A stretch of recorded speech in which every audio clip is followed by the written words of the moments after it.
We got a special guest here. We got Nick Exline, who's running for the STPUD board. For those of you that don't know, we call it the stupid board.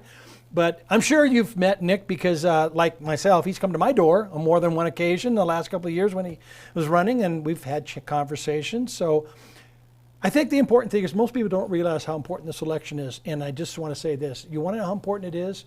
Why don't you go get a tap water out of our tap here from STPUD and then take it down to any city in the country and drink that tap water. And you tell me how important it is, because our water is unbelievable. And that's your job, is to try to continue giving us the best service possible. Yeah, definitely. No, I really appreciate the opportunity of being here. You know, it was great to meet you at your front door. Yeah. I'm glad, unlike the last time we met, you're not wearing your pajama pants. So there we that's go. Wonderful, right?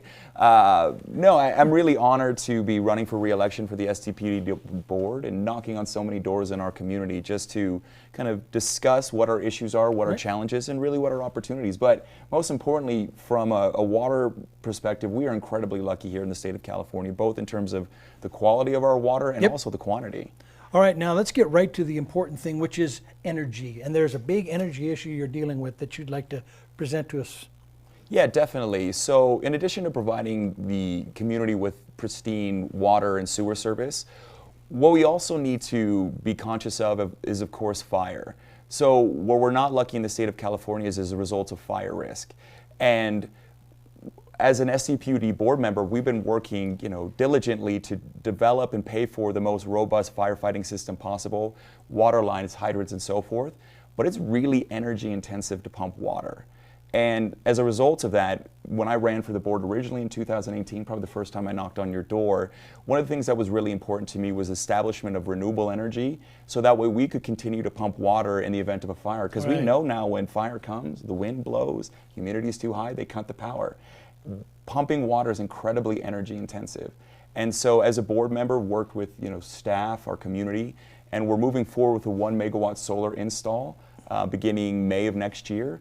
But we wanted to go bigger, and we would have saved a lot more money to go bigger. But unfortunately, due to kind of the conflicts that has with Liberty Utilities, our electricity provider that just raised our community rates by up to 40%, it wasn't good for their bottom line. So they put their bottom line above our community safety. And so now we're working with our state partners to try to correct that. And I'm running for re-election to ensure we accomplish that goal.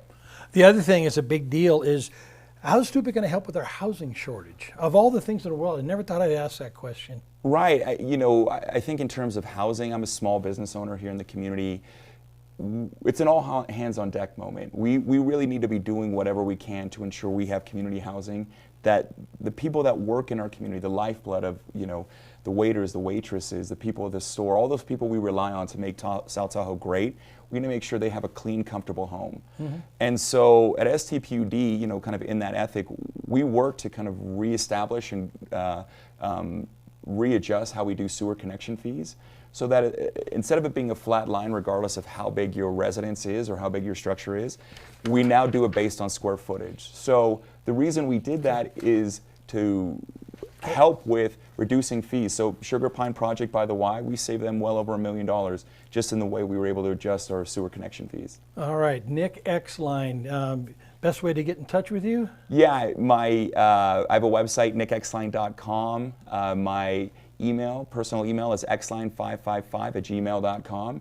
And I really appreciate the time today. We're talking energy and housing with the community, and again, having a conversation with you, and hope to see everybody else on your doors in the upcoming weeks. Very good, thank you.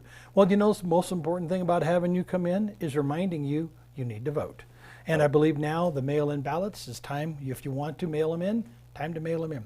Nick Exline, thank you for coming in. Appreciated it very much. Thank you so much.